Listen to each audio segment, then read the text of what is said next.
महानगरपालिका निवडणुकीच्या तारखा जाहीर झालेल्या आहेत आणि त्यामुळे सगळेच पक्ष कामाला लागले. माझ्यासोबत इम्तियाज जलील आहेत.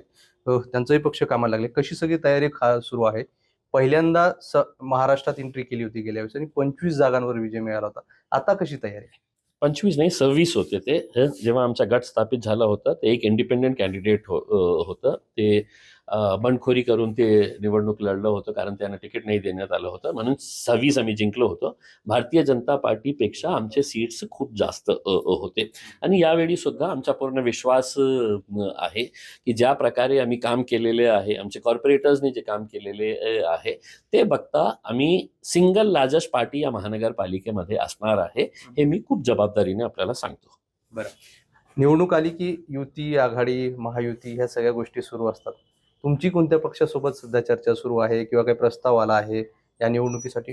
काय एका मोठ्या पक्षातून आम्हाला हे आलं होतं प्रस्ताव, पण त्यांची जी मागणी होती, आमचे जे स्ट्रॉंग होल्ड सीट्स आहे जिथे आम्ही जिंकणारच, त्यापैकी त्यांना सीट्स पाहिजे होतं. मी म्हटलं नाही, तुम्हाला करायचंच असेल तर महाराष्ट्र लेवलवर तुमच्या नेत्यांना सांगा की डिक्लेअर करा की आम्ही MIM सोबत जाणार आहे.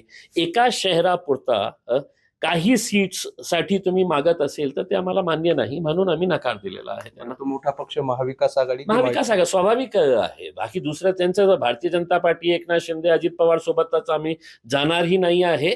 आणि जिथे आम्ही नसणार तिथे आम्ही लोकांना हे सांगणार आहे, या तिघ पक्षांना मतदान करू नये. बरं, महाविकास आघाडीतून प्रस्ताव आला तर शिवसेनेचा साहजिक प्रस्ताव नसेलच, त्यामुळे महाविकास आघाडीमध्ये 3 पक्ष आहे. उद्धव ठाकरेची शिवसेना आहे, शरद पवार साहेबांची NCP आहे आणि काँग्रेस आहे. त्या 3 पैकी एकांनी आम्हाला प्रस्ताव दिला होता. कोण आहे तुम्ही शोधून काढा. नाही, शिवसेनेचा प्रस्ताव आला नसेल, काँग्रेसला गेल्या वेळेस तुम्ही प्रस्ताव दिला होता, त्यांनी तुमचा प्रस्ताव मान्य केला, त्यामुळे साहजिक एकच पक्ष उरतो तो म्हणजे शरद पवार. नाही, मी लास्ट टाइमला महाविकास आघाडीला हे प्रस्ताव दिलं होतं. जेव्हा विधानसभेचे इलेक्शन होत होते, मी महाविकास आघाडीला प्रस्ताव दिला होता की आम्ही तुमच्यासोबत यायला तयार आहे. आपल्याला भारतीय जनता पार्टीला सत्तेपासून दूर ठेवायचं असेल तर आम्हालाही घ्या. पण त्यावेळी 3 पक्षांनी सांगितलं होतं की आमची सरकार आम्ही बनवणार आहे. त्यांनी मंत्रीपदही वाटून टाकले होते की हे मुख्यमंत्री असणार, हे उपमुख्यमंत्री असणार, हे मंत्री असणार. आणि आम्ही त्यांना वारंवार सांगायचे की नाही, तुमची सत्ता नाही येणार आहे. हा प्रस्ताव जो आला होता तर तो मग काय त्यांचं म्हणणं होतं तुम्हाला प्रस्ताव? ते काय आहे की बघा, या शहरामध्ये आमचे स्ट्रॉंग सीट्स कोणते आहे हे आम्हालाही माहित आहे, तुम्हालाही माहित आहे.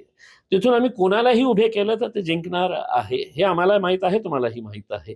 आता तुम्ही अलायन्स आमच्या सोबत करणार असेल आणि तुम्ही माझे जे स्ट्रॉंग सीट्स आहे ते मागणार असेल तर ते मी कसं मान्य करणार आहे, म्हणून मी फेटाळलं. आम्ही महाविकास आघाडीचा प्रस्ताव फेटाळलं.